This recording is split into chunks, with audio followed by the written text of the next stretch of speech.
तुम्हाला माहीत आहे का, सकाळच्या नाश्त्याला असो, मुलांना टिफिनला देण्यासाठी असो किंवा संध्याकाळच्या चहासोबत खाण्यासाठी असो, मोजक्या साहित्यात एक 5 ते 10 मिनिटांमध्ये आणि अशा 2 पद्धतीने तुम्ही हा पदार्थ बनवू शकता आणि मुलांना सुद्धा नक्की आवडेल। तर त्यासाठी इथे मी एक मध्यम आकाराचा कांदा, एक मध्यम आकाराचा टोमॅटो आणि 100 ग्रॅम इतकं पनीर घेतले। आता हे पनीर मी अशा पातळ स्लाइसमध्ये कट करून घेणार आहे। तुम्हाला हव्या त्या आकारामध्ये हे पनीर कट करून घेऊ शकता किंवा हे पनीर तुम्ही खिसून घेतलं तरी सुद्धा चालेल। तर इथे पहा, अशा पातळ स्लाइसमध्ये हे सर्व पनीर मी कट करून घेते। तर इथे पहा, सर्व पनीर मी पातळ स्लाइसमध्ये कट करून घेतलं आहे। आता हे पनीर आपण बाजूला काढूया आणि कांदा आणि टोमॅटो सुद्धा जसं मी व्हिडिओमध्ये दाखवते त्या पद्धतीने गोल आणि एकदम पातळ स्लाइसमध्ये कट करून घ्यायचं आहे। मुलं जर अशा पद्धतीने कट करून केलेलं कांदा, टोमॅटो किंवा इतर ज्या भाज्या असतील, गाजर, काकडी खाणार नसतील ना, तर तुम्ही या भाज्या सुद्धा खिसून किंवा आपण बटाट्याच्या चकत्या करतो ना, त्या किसणीने एकदम पातळ स्लाइस करून घालू शकता।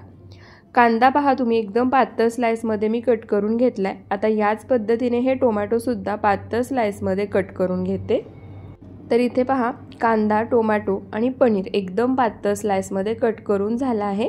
तुम्ही या ठिकाणी तुमच्या आवडीच्या, मुलांच्या आवडीच्या भाज्या जसं की गाजर, स्वीट कॉर्न, काकडी हे सुद्धा घालू शकता।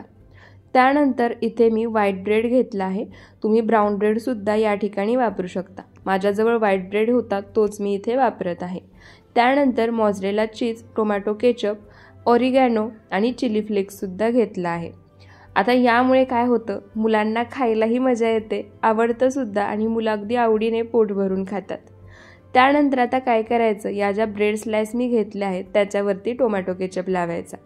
आता तुम्ही मोठ्यांसाठी बनवत असाल तर एका स्लाइसवरती टोमॅटो केचप आणि एका स्लाइसवरती तुम्ही मेयोनीज वापरू शकता। लहान मुलांसाठी बनवताय तर दोन्ही स्लाइसवरती टोमॅटो केचपच वापरायचा। इथे मी सुद्धा दोन्ही स्लाइसवरती टोमॅटो केचपच लावून घेणार आहे। तर इथे पहा, एका स्लाइसवरती मी टोमॅटो केचप लावून घेतला आहे। आता याच्यावरती ना मी थोडेसे ऑरिगॅनो घालणार आहे आणि आता सुरुवातीला याच्यावरती ज्या कांद्याच्या आपण स्लाइस करून घेतल्या आहेत ना, त्या ठेवून घ्यायच्या। या ठिकाणी मी सांगतेय त्या पद्धतीने जर तुम्ही हे सँडविच बनवलं ना, तर अगदी कॅफेमध्ये मिळतं ना तसंच तयार होतं आणि मोजक्या साहित्यामध्ये तुम्हाला बाहेरून सुद्धा काही साहित्य विकत आणायची गरज पडणार नाही। घरामध्ये आहे त्या साहित्यामध्येच हे बनून तयार होईल। तर इथे पहा, कांद्याच्या स्लाइस मी या ब्रेड स्लाइसवरती ठेवून घेतल्या आहेत। आता वरून थोडंसं मीठ टाकायचं। त्यानंतर आपण ज्या टोमॅटोच्या स्लाइस तयार करून घेतल्या आहेत त्यासुद्धा एक एक करून याच्यावरती ठेवून घ्यायच्या। जसं मी सांगते अगदी तसंच स्टेप बाय स्टेप करत राहा आणि सर्वात महत्त्वाचं म्हणजे प्रत्येक लेयरनंतर याच्यावरती थोडंसं मीठ नक्की टाका, त्यामुळे आतमधील भाज्यांना सुद्धा छान चव येते आणि हे सँडविच खाताना सुद्धा जेव्हा भाज्या दाताखाली येतात किंवा तोंडामध्ये येतात ना, तेव्हा मिठामुळे भाज्यांची चव सुद्धा वाढते। त्यानंतर आता याच्यावरती जे आपण पनीरचे स्लाइस करून घेतले होते ते सुद्धा ठेवायचे। तुम्ही तुमच्या आवडीने पनीर यामध्ये घालू शकता।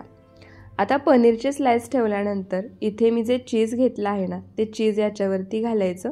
तुम्हाला हवं आहे तेवढ्या प्रमाणामध्ये चीज तुम्ही याच्यामध्ये घालू शकता। त्यासोबतच इथे मी मोझरेला चीज वापरतीये, तुम्ही चीज स्लाइस घातली ना तरी सुद्धा चालेल। तर इथे पहा, माझ्या आवडीनुसार याच्यावरती मी चीज घालून घेतला आहे। त्यानंतर आता याच्यावरती थोडेसे चिली फ्लेक्स टाकायचे आणि त्यासोबतच थोडेसे यामध्ये मी ऑरिगॅनो सुद्धा घालणार आहे। आपण सुरुवातीला ब्रेड स्लाइसवरती सुद्धा ऑरिगॅनो थोडेसे घातले होते। त्यानंतर आता जी दुसरी ब्रेड स्लाइस आहे ना, त्याच्यावरती सुद्धा हे टोमॅटो केचप आपल्याला लावून घ्यायचे। तर या ठिकाणी हे ब्रेड सँडविच भाजण्यासाठीच्या 2 पद्धती मी तुम्हाला सांगणार आहे। तुम्हाला कोणती पद्धत सोपी वाटेल त्या पद्धतीने तुम्ही हे ब्रेड सँडविच भाजून घेऊ शकता। तर इथे दुसऱ्या ब्रेड स्लाइसला सुद्धा टोमॅटो केचप मी लावून घेतला आहे। आता ही स्लाइस याच्यावरती ठेवायची आणि आता हे सँडविच आपल्याला भाजून घ्यायचे। तर सँडविच भाजून घेण्यासाठी माझ्याजवळ हे सँडविच मेकर आहे। तुम्हाला Amazonवरती हे फक्त 240 रुपयांमध्ये मिळून जाईल। एकदम परफेक्ट आहे आणि यामध्ये हे ब्रेड सँडविच बनवायला सुद्धा इतकं सोपं जातं, फक्त 3 ते 4 मिनिटात बनवून तयार होतं। तर त्यासाठी काय करायचं, हे जे सँडविच मेकर आहे त्याला दोन्ही बाजूनी तूप, तेल किंवा बटर लावून घ्यायचं। मी या ठिकाणी तुपाचा वापर करते। तुम्हाला जर बटर वापरायचं असेल तर बटर वापरू शकता, तेल वापरायचं असेल तर तेलसुद्धा वापरू शकता। तर इथे पहा, दोन्ही बाजूनी मी तूप लावून छान असं सर्व बाजूनी पसरवून घेतलं आहे। तुम्हाला सुद्धा जर हे प्रोडक्ट घ्यायचं असेल तर डिस्क्रिप्शन बॉक्समध्ये मी याची लिंक दिली आहे, त्यासोबतच प्रोडक्ट टॅगसुद्धा केले, तुम्ही त्याच्यावरून हे प्रोडक्ट घेऊ शकता। दोन्ही बाजूनी तूप लावून घेतलं की आता या सँडविच मेकरमध्ये जे तयार केलेलं सँडविच आहे ते घालायचं आणि हे सँडविच मेकर बंद करून घ्यायचं। सँडविच मेकर बंद करण्यासाठी बाजूला अशा पद्धतीने एक हुकसुद्धा दिला आहे, तो तुम्ही लावून ॲडजस्ट करू शकता।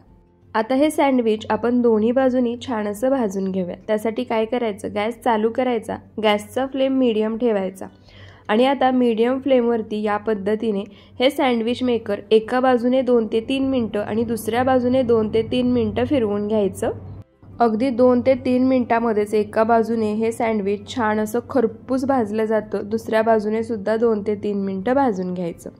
तरीही जर तुम्हाला सुरुवातीला वाटत असेल की हे जास्त गरम होते, आतून करपू शकतं, तर तुम्हाला एक ट्रिक सांगते, अशा पद्धतीने हे तुम्ही उघडून सुद्धा पाहू शकता की सँडविच भाजलं गेलं आहे की नाही ते। तर इथे पहा, आता अलटी पलटी करत दोन्ही बाजूने 2 ते 3 मिनटं 2 ते 3 मिनटं असं हे सँडविच मी भाजून घेते। तर इथे पहा, अलटी पलटी करत दोन्ही बाजूनी मिळून 6 ते 7 मिनटं हे सँडविच मी छान असं भाजून घेतले। तुम्ही आवाज ऐकू शकता, मस्त क्रिस्पी असं हे सँडविच बनून तयार झालं आहे। मी तुम्हाला हे सँडविच दुसऱ्या बाजूने सुद्धा दाखवते। दुसऱ्या बाजूने सुद्धा तुम्ही पाहू शकता, छान खरपूस असं हे भाजलं गेलं आहे। दुसऱ्या बाजूने सुद्धा तुम्ही आवाज ऐकू शकता। परफेक्ट हे आपलं सँडविच बनून तयार झाले।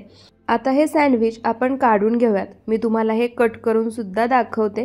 त्याचप्रमाणे तव्यावरती सँडविच कसं भाजायचं याची एक सोपी आणि वेगळी पद्धत मी तुम्हाला सांगणार आहे।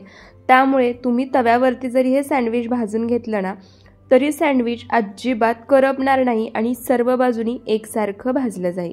पण सर्वात आधी हे सँडविच मी तुम्हाला कट करून दाखवते। तर इथे पहा, सँडविच मी कट करून घेतलं आहे।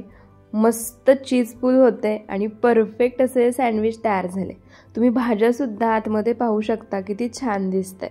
आता याच पद्धतीने मी आणखी एक सँडविच तयार करून घेतला आहे, ते सुद्धा आपण भाजून घेऊया। तर त्यासाठी गॅसवर तवा गरम करायला ठेवलाय। तवा जास्त गरम करून घ्यायचा नाही, हलकासा गरम झाला की आता तव्याला तूप लावायचं आणि सर्व बाजूनी पसरवून घ्यायचं। त्यानंतर इथे मी सँडविच तयार करून घेतलं आहे, जसं पहिलं सँडविच तयार करून घेतलं होतं अगदी त्याच पद्धतीने। आता हे सँडविच तव्यावरती ठेवायचं, गॅसचा फ्लेम मीडियम टू लो ठेवायचा। अशा पद्धतीने एखादी सपाट तळाची प्लेट किंवा एखादी ताटली घ्यायची, त्या सँडविचवरती ठेवायची आणि जसं मी व्हिडिओमध्ये दाखवले त्या पद्धतीने हाताने जोर देऊन प्रेस करायची। अशा पद्धतीने वरच्या बाजूनी एखादी प्लेट किंवा ताट ठेवून हाताने जोर देऊन प्रेस केलं ना की खालच्या बाजूने सँडविच एकसारखं भाजलं जातं। फक्त 2 ते 3 मिनटं हे सँडविच आपल्याला एका बाजूनी भाजून घ्यायचं आहे। त्यानंतर दुसऱ्या बाजूला तूप लावायचं, सँडविच पलटी करायचं। इथे तुम्ही पाहू शकता, परफेक्ट एकसारखं सर्व बाजूनी हे सँडविच भाजले गेले। दुसऱ्या बाजूने सँडविच भाजून घेताना सुद्धा सेम पद्धत वापरायची आहे। सँडविच पलटी करायचं, त्याच्यावरती प्लेट ठेवायची, हाताने वरून प्रेस करायचं। हे पहा, दोन्ही बाजूनी परफेक्ट असे सँडविच भाजून झालं आहे। आता या सँडविचचा तुम्ही आवाजसुद्धा ऐकू शकता। मस्त क्रिस्पी कुरकुरीत असं हे सँडविच बनून तयार झाले। आता गॅस बंद करायचा, हे सँडविचसुद्धा काढून घेऊयात आणि हे सँडविचसुद्धा मी तुम्हाला कट करून दाखवते। तर इथे पहा, आता हे सँडविच कट केल्यानंतर सुद्धा तुम्ही पाहू शकता। त्यासोबतच दोन्ही पद्धतीसुद्धा एकदम सोप्या आहेत आणि तुम्हाला जर तव्यावरती सँडविच भाजता येत नसेल किंवा सँडविच अलटीपलटी करताना त्यातील भाज्या निघत असतील तर तुम्ही अशा पद्धतीचे हे सँडविच मेकर ऑर्डर करू शकता। प्रोडक्ट मी टॅग केला आहे। हे सँडविचसुद्धा कट केल्यानंतर तुम्ही पाहू शकता, परफेक्ट असं तयार झालं आहे आणि खाताना मस्त कुरकुरीत आणि क्रिस्पी लागते। तर तुम्ही सुद्धा सकाळच्या नाश्त्याला असो, मुलांना टिफिनला देण्यासाठी असो किंवा संध्याकाळच्या चहासोबत खाण्यासाठी असो, हे झटपट होणारं, पौष्टिक नाही पण कधीतरी मुलांना आवडेल असं बनवण्यासाठी नक्की बनवून पहा। तुम्हाला आजचा हा व्हिडिओ आवडला असेल तर व्हिडिओला जास्तीत जास्त शेअर करा, एक लाईक नक्की करा। असेच रेसिपी व्हिडिओज पाहायचे असतील तर ते सुद्धा मला कमेंटमध्ये सांगायला विसरू नका। पुन्हा भेटूयात अशाच साध्या सोप्या नवनवीन रेसिपी व्हिडिओसोबत। व्हिडिओ शेवटपर्यंत पाहिल्याबद्दल खूप खूप धन्यवाद।